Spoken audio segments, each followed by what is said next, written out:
ලස්සනයි. මුළු ගහම සල්මල් වලින් මර වෙලා. මට නිකන් සල්මල් සුවඳ දැනෙනවා වගේ. හරිම සුවඳයි.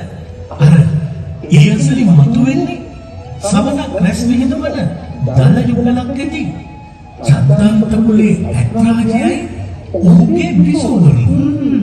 බලන්න ඔහුගේ තේජාන්විත බව. ඇත්රාජය කුම්භස්ථලයෙන් සල්ගස සොලවනවා. අනේ සල්මල් වල රේණු බිමට වැටෙනවා. අර යටිසලක දිශාවට ඉන්න මහා සුභද්‍රා ඇතින්ද මල් රේණු මල් ප්‍රතිවිලින් වැසියන හැටි බලන්නකෝ. ඇගේ ඇස්වල තියෙන ප්‍රේමණීය මල් ප්‍රතිවල කිතියෙන් ඇය සලිත වෙනවා. පේනවද ඔබට?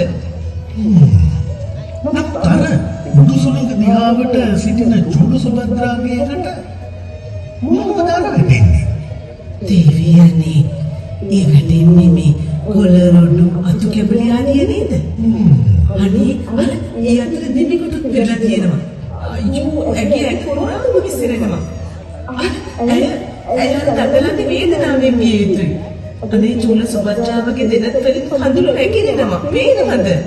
වෛරයෙන් ක්‍රෝධයෙන් චූල සුභද්‍රාගේ ඇස් රප්පැලින් ගිනියම් වෙලා. වෛරය වැగిරෙනවා. ඒව කඳුළු බවට පත් වෙලා. බලන්න. ඒ සමගම අර මතුවෙන නාගපෙන දිහා. වෛරය නාගපෙන වගේ මතුවෙනවා. විස පතුරවනවා.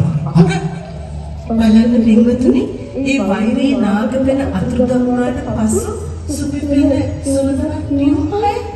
බලන්න මොන තරම් සුන්දර දර්ශනයක් නේ.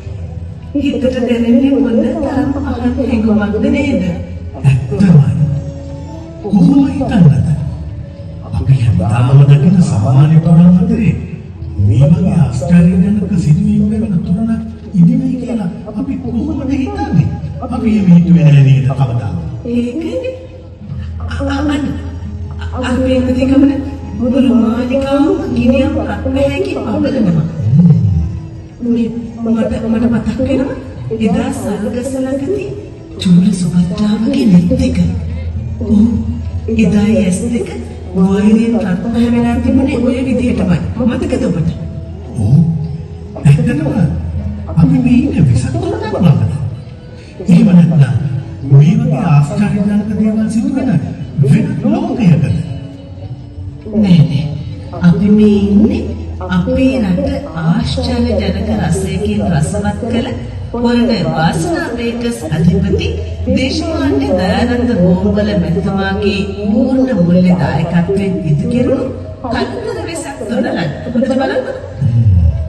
මේ වගේ අනුකූල නිර්මාණ කරන්න නම් ඉතින් අපේ රටේ නිර්මාණශීලී තරුණ විදුලි තාක්ෂණ වේදිකා ලක්ෂාන් නිලට